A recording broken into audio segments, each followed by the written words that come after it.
Salve a tutti e benvenuti a Soundtrack City. Ciao Massimo Privitera. Ciao Marco Testoni, alias i Miami Vice. Siamo belli.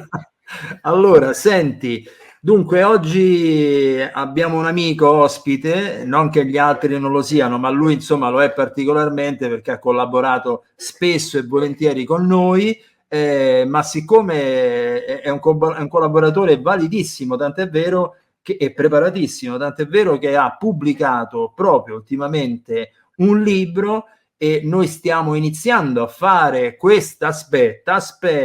noi stiamo iniziando a fare questa serie di puntate dedicate solo ai libri, dedicati alla musica per cinema, per immagini. Quindi allora io direi a questo punto fallo vedere il libro, lo faccio vedere pure io, eccolo qui.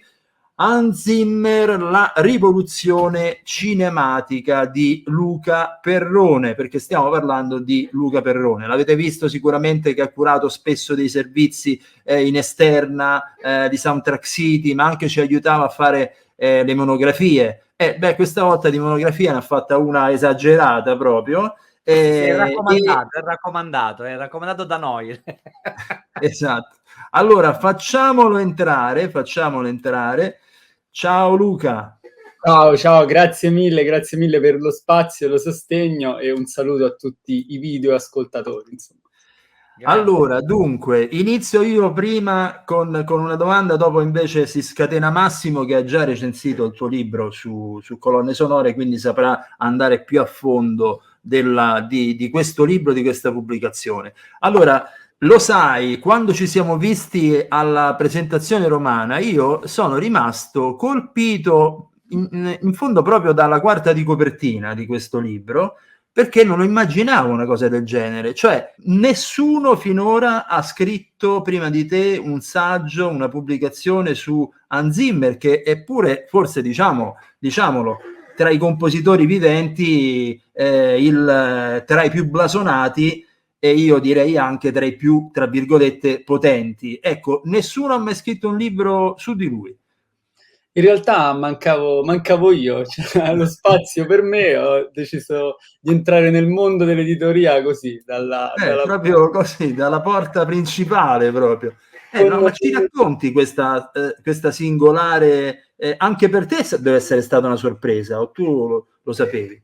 In realtà è nato da un'indagine universitaria. Appunto, io in realtà ero partito con ok, voglio mettere il punto sulla figura di Hans Zimmer, raccontare il cambiamento che ha fatto da qui la rivoluzione cinematica, appunto. E poi sono andato, insomma, a ricercare. Io davo per scontato che ci fossero dei libri su cui appoggiarmi. Ma sono andato a vedere ricerca e ho scoperto che niente al mondo è stato scritto su Hans Zimmer. E quindi ho detto a questo punto è il momento di fare il passo in più e quindi dire ok, facciamolo bene, analizziamo in toto la figura, sia la vita sia la composizione enorme, che poi ha fatto più di 130 colonne sonore, e quindi raccontarlo per la prima volta. E questa è stata, diciamo, una soddisfazione per arrivare alla pubblicazione, anche con il vostro sostegno ovviamente, per cui io infinitamente vi ringrazio, e quindi portarlo finalmente, avere un qualcosa in mano per poterlo poi studiare in un certo senso, perché secondo me raccontare il cambiamento che Hans Zimmer ha fatto nel mondo della colonna sonora è importante, insomma, anche dal punto di vista compositivo, perché è innegabile che molto spesso il 90% delle reference che vengono poste sono proprio Hans Zimmer, quindi capire il perché di questo cambiamento che c'è stato, perché c'è questo prima e dopo Hans Zimmer. E quindi sì, con lo stupore di essere il primo libro al mondo, ho iniziato a mettere, insomma, con la penna le prime righe, e siamo arrivati dopo un po' di anni alla pubblicazione con la rivoluzione cinematica. Ecco, e poi concludo questa prima domanda. Quanto ci hai messo per fare tutte queste ricerche e la stesura in generale del libro? Quanto è durato? Allora, ho fatto una prima stesura che è durata più o meno un anno, nel lontano 2017, ampliandolo e andando sempre più nel dettaglio, analizzarlo, più o meno nel 2019-20, sono negli ultimi 2 anni, sempre qualche Ritocco. ritocco, fino a poi praticamente a 4 mesi prima della pubblicazione, perché Hans Zimmer ha vinto l'Oscar, quindi ho dovuto dare molto più spazio a Dune e quindi aggiornarlo, per quanto comunque sia una colonna sonora che già mi aveva colpito quando uscì, però dico ok, la nomino, magari qualche brano, poi nel momento in cui ha vinto l'Oscar ho dovuto fare proprio ha vinto il famoso Oscar in accappatoio di Hans Zimmer, quindi no. allora vai Massimo. Allora, io approfitto, visto che già hai citato, che in realtà non l'ho scritta io questa recensione, ma l'ha scritto uno dei miei redattori, che lo cito, che è Francesco Carbonaro, in riferimento proprio al libro di Luca Perrone, e lui dice: è certamente un ottimo viatico per addentrarci nei meccanismi di una rivoluzione che sta segnando un'epoca. L'autore del libro parla di una musica che non è più un modulo espressivo, ma essenza stessa del prodotto per il quale è stata pensata. La rivoluzione cinematica di Zimmer sta certamente in questo e nella sua natura, che prevede l'assenza di un tema o di una melodia, portante. Ma effettivamente c'è nella musicalità, nell'espressione compositiva di Zimmer un tematismo, o in realtà c'è tappeto sonoro, o ben meglio espresso un tema non tema, una sorta di inciso tematico? Diciamo che è una delle caratteristiche principali di quella che io chiamo rivoluzione cinematica, poi ovviamente è sempre opinione, in un certo senso anche soggettiva, però è innegabile che a inizio carriera in Zimmer il tema c'era, in Rayman, in A Spasso con Daisy, il tema c'era, però c'era comunque un'essenzialità della melodia, una semplicità, una popolarità nel senso di pop della melodia, cioè non c'erano temi così eloquenti come quelli magari di un Silvestri o di un John Williams. Nel corso degli anni, comunque, secondo me è sempre uscita fuori un po' la volontà di Zimmer di ridurre sempre all'osso, poi ovviamente aderente alle idee del film e del regista, però se si pensa che nel corso degli anni si è arrivato a Dunkirk, il tema cantabile di Dunkirk qual è? Dov'è? Insomma, quindi comunque lì c'è proprio un'estremizzazione del discorso. Quindi secondo me in varie sfumature già in Zimmer c'è molto, ad esempio come in Thelma e Louise, in cui praticamente lascia libero sfogo all'improvvisazione del chitarrista, dove lui scrive in sostanza l'armonia e basta, quindi il tema non è neanche suo. Quindi poi comunque lui cerca sempre, secondo me, di ridurre all'osso il tema anche in piccole cellule tematiche, magari dove c'è è molto piccolo, come ad esempio in Interstellar, che sono poche note, e proprio quella reiterazione di poche note rappresenta poi lo Zimmer Sound in Interstellar. Quindi il suono di quel film magari poi lo riduce a poche note che lo caratterizzano. Poi ovviamente il discorso si fa più ampio se si passa agli emulatori, alla remote control production, a tutti i compositori di cui appunto lui si serve come collaboratore, in cui tendono sempre a emularlo e spingono sempre più sull'essenzialità e quasi sulla tematicità, proprio per eccellenza. Tu pensa che per contraltare, no scusa Marco, tu pensa che per contraltare molti della remote control della sua storica Factory poi sono diventati invece dei compositori che sono riusciti a disunirsi totalmente dal padre padrone o dal mentore, come chiamiamolo così che è meglio, diventando molto tematici. Io penso a un John Powell, a un Eric Gregson Williams e poi Harry Jackman e via discorrendo, che poi tu anche hai citato nel tuo libro. Però c'è una cosa, ricordiamo sempre che Zimmer, e tu questo lo dici, comunque parte da due suoi capisaldi dal punto di vista ispirativo, poi immette nelle sue creazioni di riff o di raffa, che sono Ennio Morricone, e questo è sempre stato palese, soprattutto in colonne sonore per la commedia romantica come L'amore non va in vacanza di Holiday, ma anche poi colui che gli ha dato il là per iniziare nel mondo della musica per immagini, che è Stanley Myers, quello del cacciatore di Michael Cimino. Quindi comunque lui parte da compositori con un grande sperimentalismo, e soprattutto Morricone, ma un grande tematismo. Poi in primis, soprattutto, c'è Mozart, che tu hai descritto anche nel tuo libro, che proprio campeggia nel suo studio con una frase. Poi ovviamente si rifà negli anni a quello che è poi l'andamento della colonna sonora da un po' di anni a questa parte. Che andamento è? Ma diciamo che lui, appunto, come dici tu, unisce un po' i due padri, perché da una parte c'è Mozart, c'è Morricone, c'è Myers, dall'altra parte però c'è il padre ingegnere. Quindi unisce questi due mondi e ha creato, secondo me, l'idea nuova del compositore di colonne sonore, perché oggi è quasi imprescindibile anche avere qualche nozione, non dico di ingegneria del suono, però quasi, cioè comunque essere anche sound designer, creare sempre anche un'idea elettronica della musica, una manipolazione elettronica del suono. È quasi imprescindibile ormai, se si vuole almeno andare in quell'ondata che poi è richiesta nell'economia anche del mondo sonoro di Zimmer. Quindi comunque ha creato, secondo me, una nuova figura di compositore in cui appunto lui ha unito le sue passioni e ha creato il nuovo, il moderno, sia in positivo che in negativo, quindi con emuli, eccetera, insomma. Ti volevo fare una domanda, in parte l'avete accennata adesso, proprio alla remote control, ovvero io credo che se guardo la carriera di Zimmer non vedo semplicemente solo una carriera artisticamente imponente, ma vedo anche un musicista che sa gestire molto bene a livello di marketing proprio tutto se stesso. Prova ne è la remote control, che appunto è una factory dove ormai ha creato il suono di Hollywood di queste ultime decadi, di questi ultimi anni. Ecco, in questo senso ci puoi parlare se questa caratteristica ce l'ha sempre avuta o gli è venuta a Hollywood in qualche modo? Comunque lui è riuscito a studiare pianoforte solamente per poche settimane, poi ha abbandonato le lezioni, quindi è sempre stato secondo me una figura abbastanza intraprendente. Non so se sapeva proprio, no, quella è la mia strada, però comunque è l'autodidatta per eccellenza, quindi è uno che comunque ha detto no, voglio fare la mia strada, voglio suonare la mia musica e non voglio suonare le musiche degli altri. Quindi magari come atteggiamento c'è sempre un po' questa prepotenza del voler creare il proprio mondo sonoro.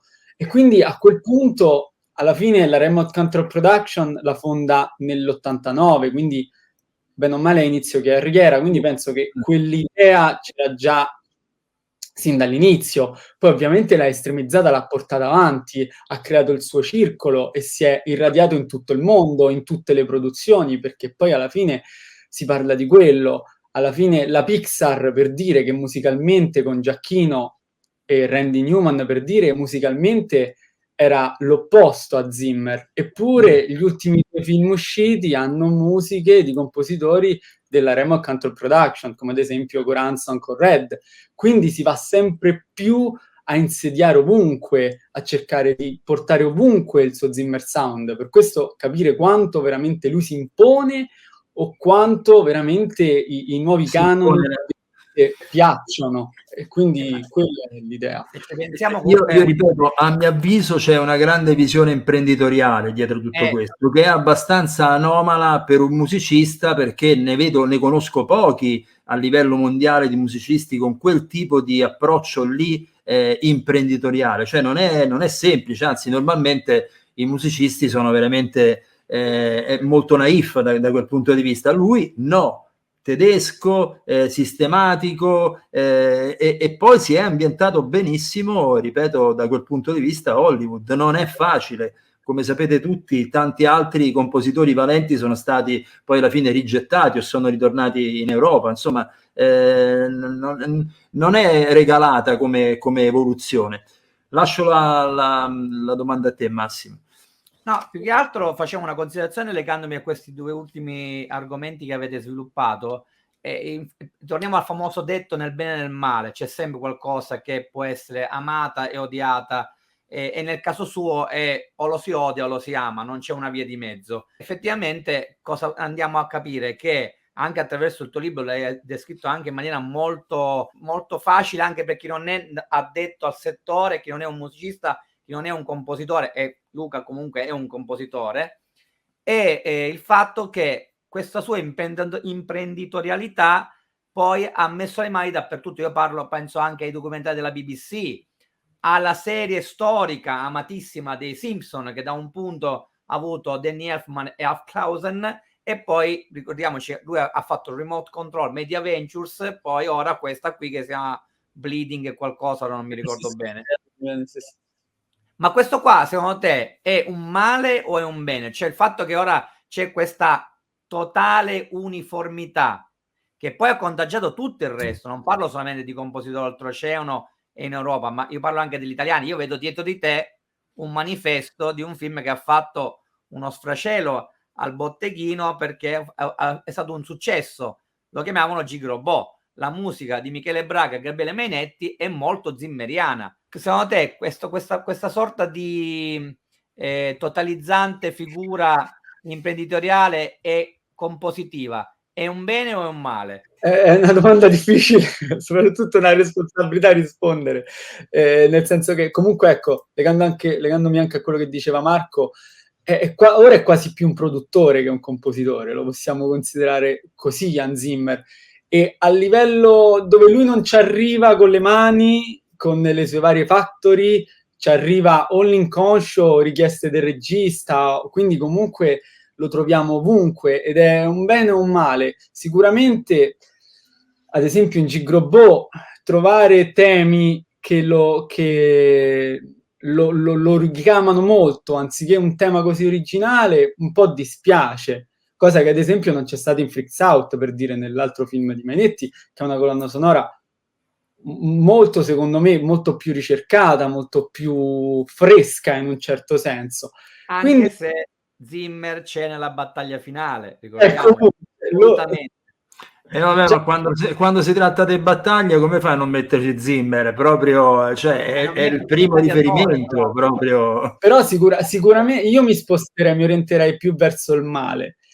Però comunque è vero che ha fissato, secondo me, dei nuovi canoni che noi stiamo digerendo, perché alla fine non stiamo parlando di tanti anni. Quindi col tempo, secondo me, capiremo di più. Il fatto che venga quasi imposto lo Zimmer Sound ad un nuovo compositore, secondo me, fa peccare di originalità o magari della natura stessa, dell'identità stessa del compositore. Sia se viene preso nella factory di Hans Zimmer, sia appunto, come dicevo, se colpito da influenze esterne che lo riportano su quella strada lì, sulla strada di Zimmer. Quindi ovviamente magari un compositore come John Powell, per dire, a grandi livelli, che magari è uscito un po' dalla via di Hans Zimmer, come dicevi tu prima Massimo, però magari avrebbe fatto anche sin dall'inizio cose diverse, avrebbe avuto un suono diverso, chi può dirlo? Quindi comunque magari tarpa le ali in un certo senso su certe cose, quindi io mi orienterei più verso il male, però è anche secondo me presto per tirare le somme, magari il mio libro aiuta per ragionarci sopra e per dare un po' lo spunto. Poi secondo me il discorso, non dico che all'inizio, ma quasi, perché alla fine Hans Zimmer ha poco più di 60 anni, quindi è anche ancora... A proposito, durante la presentazione che hai fatto, mi ricordo che a un certo punto sei riuscito a parlare in maniera molto essenziale e divulgativa del suono Zimmer, cioè della potenza, e qui entro un po' nel tecnico, nella potenza del suono Zimmer, che non è solo i droni che si è inventato, quel particolare utilizzo del suono degli ottoni, eccetera, eccetera, ma ci sono tanti elementi. Ci vuoi descrivere, come l'hai fatto sapientemente quel giorno, in che cosa consiste, ecco, lo dico dal punto di vista tecnico, il sound Zimmer, la potenza del sound Zimmer? Sicuramente l'aggettivo più azzeccato è proprio potente, nel senso che ha alzato l'asticella proprio dei decibel, è diventata una massa sonora potente dovuta a sicuramente un utilizzo delle percussioni molto spesso distorte, complesse, che prendono proprio alla pancia dello spettatore, cioè deve arrivare prima allo stomaco e poi alle orecchie le percussioni zimmeriane, quindi creando proprio una nuova idea di potenza sonora, cioè di essere proprio cattivi, cioè se uno sparo deve essere una bomba, cioè quello è il rapporto proprio sonoro. E quello sicuramente è la base, quindi le percussioni sono il simbolo dello Zimmer Sound. Poi ci sarà sempre sicuramente un pattern di archi, un refrain su cui lui poggerà tutta l'armonia, su cui poi unirà, come magari Morricone aveva unito gli strumenti popolari all'orchestra, lui unirà l'elettronica all'orchestra, quindi synth e comunque anche magari chitarre elettriche, e vuole appunto cercare di suonare moderno, suonare pop, quindi non più un'orchestra sinfonica, ma qualcosa che sia pop, elettronico e orchestrale allo stesso tempo, creando appunto lo Zimmer Sound. Poi secondo me la capacità di Hans Zimmer è anche quella di creare il suono di ogni film, cioè il suono di Dune ha un'identità precisa, cioè è il mondo sonoro di Dune, è etnomusicologicamente anche il suono di un pianeta che non esiste, il suono di Rain Man è un altro, il suono del Re Leone è un altro, il suono del Gladiatore è un altro ancora, e per ogni film riesce a trovare poi un escamotage che lo caratterizza, come ad esempio Lisa Gerrard nel Gladiatore che canta una lingua che non esiste, o appunto l'unione dell'orchestra sinfonica del Re Leone con i canti etnici di Le Bohème, quindi riesce a creare proprio un mondo unendo varie sonorità diverse e soprattutto poi sostenendole dallo Zimmer Sound, da un tipo di composizione, orchestrazione e arrangiamento che lo rendono appunto Hans Zimmer. Peraltro una cosa che mi dicevi, che lui canzoni demanda sempre a qualcun altro, quando c'è una movie song all'interno non è quasi mai sua, mi sembra di capire. L'unico, a quanto diciamo scritto anche sul libro, l'unico musical in un certo senso per intero composto da Hans Zimmer è Il Principe d'Egitto, perché poi Spirit è legato a Bryan Adams, Il Re Leone Elton John, o anche in No Time to Die poi alla fine la title track è di Billie Eilish, quindi comunque lui sulle canzoni sempre si cimenta poco. Sì, però peraltro penso che ce l'avrebbe volendo la capacità di farle, perché insomma arriva, se uno pensa, no, non l'abbiamo detto, diciamolo, Video Kill the Radio Star, anni 80 se non vado errato, sì, ok, faceva il tastierista, ma secondo me il mondo pop lo conosce perfettamente, quindi credo sia una scelta proprio sua quella di non fare canzoni, e anche lì è una cosa strana, bisognerebbe ragionarci anche su quello. Ricordiamoci che lui in un certo periodo ha fatto anche dei tour come tastierista, sì, e certo. in un album che io ho, un album live di Umberto Tozzi, accanto a Marco Masini c'era Hans Zimmer al Royal Albert Hall a suonare le tastiere nel concerto di Umberto Tozzi, quindi comunque ha questo background di musicista pop, rock anche. Ma sai che una cosa che mi aggancia è la mia ultima domanda, ma una cosa che secondo me lui ha dovuto aumentare quella massa sonora, quella potenza sonora, perché comunque è cambiato il cinema. Ricordiamoci che una volta c'erano le grandi orchestre, ma c'era anche l'elettronica di Vangelis, The Tangerine Dream e non solo, ma Williams, Goldschmidt, tutto quello che non veniva dall'audio, dal sonoro del film, veniva dalla musica del film, cioè loro pompavano. Ora purtroppo invece i compositori devono combattere contro quella potenza sonora, quella mole di sonorità che sono troppo eccessive, troppo confusionarie, e quindi tu ti immagini mettere della musica lì sotto, è quasi impossibile. Quindi Zimmer veramente ha elevato l'asticella, l'ha alzata fino a un limite quasi anche distorcente, per poter far sentire la sua musica e dare comunque un tono al film. Quello è. Sei d'accordo su questa cosa qui? Ma sicuramente sì, nel senso che comunque poi è anche qui dal cinema si passa anche alla vita quotidiana, nel senso che noi subiamo un inquinamento acustico pazzesco, quindi è normale che, come dicevo prima, uno sparo deve suonare come una bomba, nel senso che per colpire lo spettatore che sente che ormai ha le orecchie distrutte da rumori, è normale che per creare quella spettacolarizzazione sonora che il cinema deve fare, deve alzare il livello. Ma è successo anche lo stesso nella musica pop. Ormai abbiamo livelli di mastering alti dove non esiste quasi più la dinamica, cosa che invece nella musica da film e in Hans Zimmer nello specifico è fondamentale. Quindi non essendoci più neanche quell'escursione dinamica, ma subito quella potenza sonora, è normale che tutto si diventa uniforme a livello sonoro a livelli altissimi. Però la mia domanda a quel punto è: dove arriveremo? Cioè, alzeremo, però a quel punto, a un certo punto bisognerà dire ma vedi, ci stanno tanti compositori che vanno dalla parte opposta, cioè attenzione, cioè, ci stanno dei compositori, d'altronde il minimalismo sta lì anche per questo, voglio dire, se ci pensi bene. E senza arrivare al minimalismo, come posso dire, compositori come Pierzanti certamente non vanno, non è che si incamminano nella via della potenza del suono, ma magari vanno più che di spada di fioretto. Però insomma io ho sempre rispetto per chi si crea uno stile, lì alzo le mani e dico non c'era prima e adesso c'è. Io però concluderei questo nostro bellissimo incontro con Luca con la domanda che per forza uno la deve fare, no? Cioè, allora, premesso che qui ognuno di noi di tutte le varie produzioni zimmeriane ne avrà una preferita. Io ad esempio non mi vergogno a dirlo che la mia continua a essere il Gladiatore, perché Lisa Gerrard la giudico una cantante eccezionale, la seguo sin appunto dagli anni '80, però credo che quella colonna sonora proprio si attacca e non ti si stacca più dal film e anche dall'immaginario. Massimo, e poi chiudiamo con Luca, qual è la tua? Allora, condivido il tuo parere sul Gladiatore, che tra l'altro ho rivisto ultimamente in Blu-ray e devo dire che nella versione estesa ci sono ancora più pezzi che non mi ricordavo nell'album originale, però io sono affezionato al Zimmer che tutti non ricordano, ma che è quello più melodico, più romantico e più magari familiare, meno pop, e io amo molto a spasso con Desi e soprattutto poi in particolar modo il tema che ha citato Luca di Thelma e Louise, che è qualcosa che tocca il cuore. E a questo punto tu, Luca?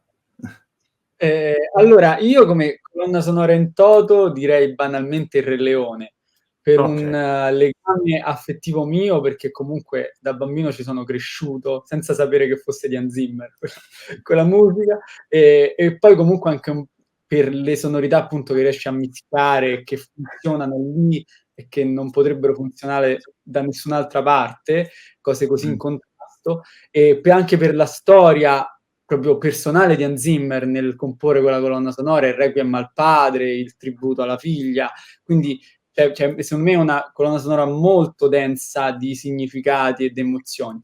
Per un brano singolo, io voglio dire un brano che forse non è tanto conosciuto, che è uno dal penultimo film di Ron Howard, Elegia americana, il brano finale che si chiama Still in Our Veins, che è un brano secondo me veramente toccante. Io lo sento, ho la pelle d'oca tutte le volte, che la prima volta che ho visto il film sono rimasto stupito perché un brano talmente bello, cioè lo mette all'ultima scena, che è il finale, sì, ma lo mette quasi in sordina sui titoli di coda, eppure è veramente emozionante e termina con questo assolo di chitarra elettrica, quindi anche un Zimmer particolare, melodico, tematico, che però ogni volta che lo ascolto mi emoziona. In un film semplice, non dico indipendente, però sicuramente non è Dune, una roba, un Zimmer particolare, magari meno conosciuta, ma che consiglio, insomma, magari di scoprire.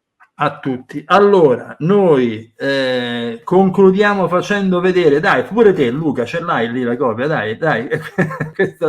Ok, noi concludiamo con questa tripletta raffigurante Hans Zimmer, la rivoluzione cinematica di Luca Perrone, edito, ecco, non l'abbiamo detto, edito dalla Wild Book. Queste cover meravigliose, cioè io devo dire bellissima copertina di Giorgio, che ringrazio, di Giorgio Finamore, tutta fatta a mano come le locandine storiche del cinema italico. E ovviamente ringrazio Luigi Boccia, il mio editore, insomma, per Weird Book, per averci creduto nel primo libro al mondo Hans Zimmer. Ok, io spero, a questo punto ti auguro di uscire fuori dai nostri confini, spero sia tradotto in qualche altra lingua, visto che sei l'unico. Ci stiamo lavorando nella traduzione. Magari andremo qui e lo conoscerai e glielo darai. Magari. Ok, grazie Luca Perrone, ancora La rivoluzione cinematica, bellissimo libro per gli zoomeriani, ma non solo, andatelo a comprare. Ciao Luca, grazie. Grazie, buona serata. Ciao.